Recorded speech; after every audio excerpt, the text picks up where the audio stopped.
ত্রিপুরা মুঙ্গিয়াকামী থানার পুলিশের জালে দুই রোহিঙ্গা নাগরিক।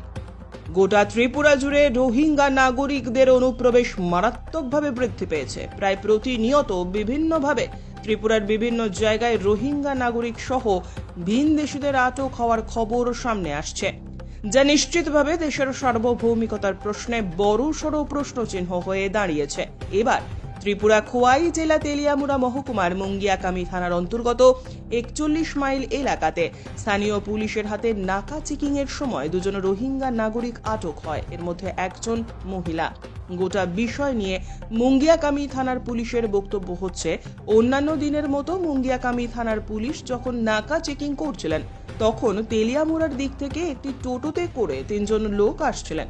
তবে হঠাৎ করে পুলিশ দেখে একজন লোক টোটো থেকে নেমে দৌড়ে পালিয়ে যায়, কিন্তু বাকি দুজন পুলিশের জালে ধরা পড়ে।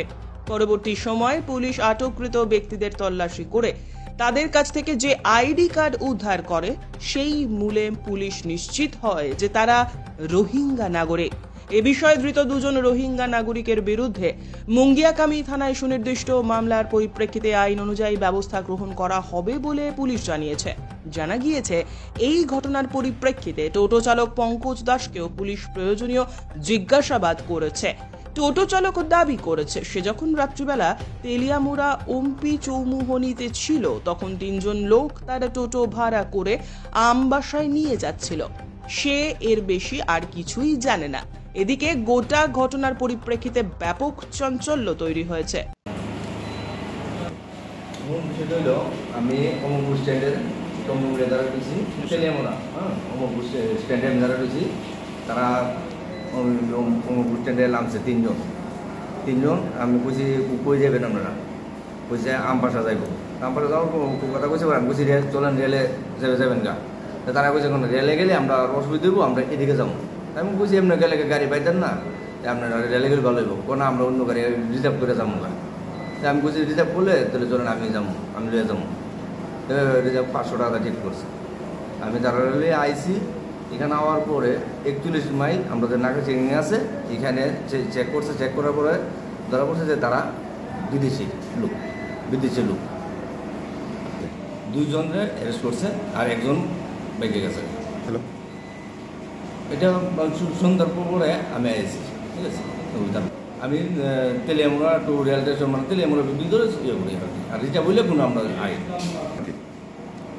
আমার গাড়িতে আমি ইয়ে করেছি, রিজার্ভ নিয়েছি। চলো আমবাসা এরিয়া ইয়ে করেছি। পঙ্কজ দাস, তেলিয়ামুড়া রাজনগর। আজকে আমরা মুঙ্গিয়াকামী থানার স্টাফরা যখন নাকাটি করছিল, আনুমানিক রাত্রে ৯টার সময় একটা টমটম গাড়ি আসছিল তেলিয়ামুড়া থেকে আমবাসা যাচ্ছিল।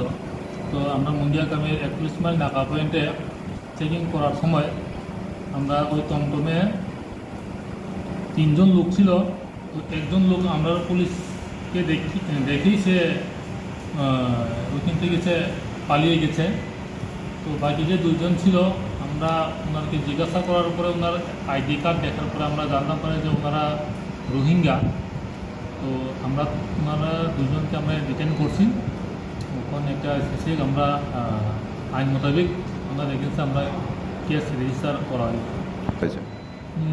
টমটম চালক অ্যাকচুয়ালি সে তো তার ব্যবসায়ী খাতিরে সে কাজ করছে। তো ওনারা আমরা জিজ্ঞাসা করছি এবং ইন্টারোগেশনও করছি।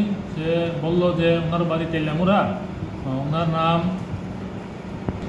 পঙ্কজ দাস, বাড়ি তেলিয়ামুড়া। সে অম্পি চৌমুহনী, তেলিয়ামুড়া যে জায়গাটা অম্পি চৌমুহনী ছিল ওই জায়গা থেকে ওদেরকে আমবাসা যাওয়ার জন্য ৫০০ টাকা রিজার্ভের বিনিময়ে সে নিয়ে যাচ্ছিল।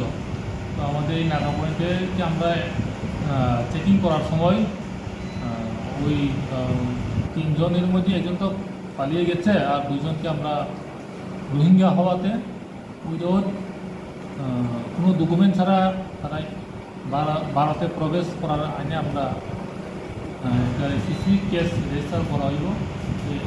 আইন মোতাবেক তাদের বিরুদ্ধে ইয়ে করা হইব। আগামীকাল তাদেরকে কোর্টে করা হবে। আমরা ওদেরকে জিজ্ঞাসা করে জানতে পারছি যে মা আর ছেলে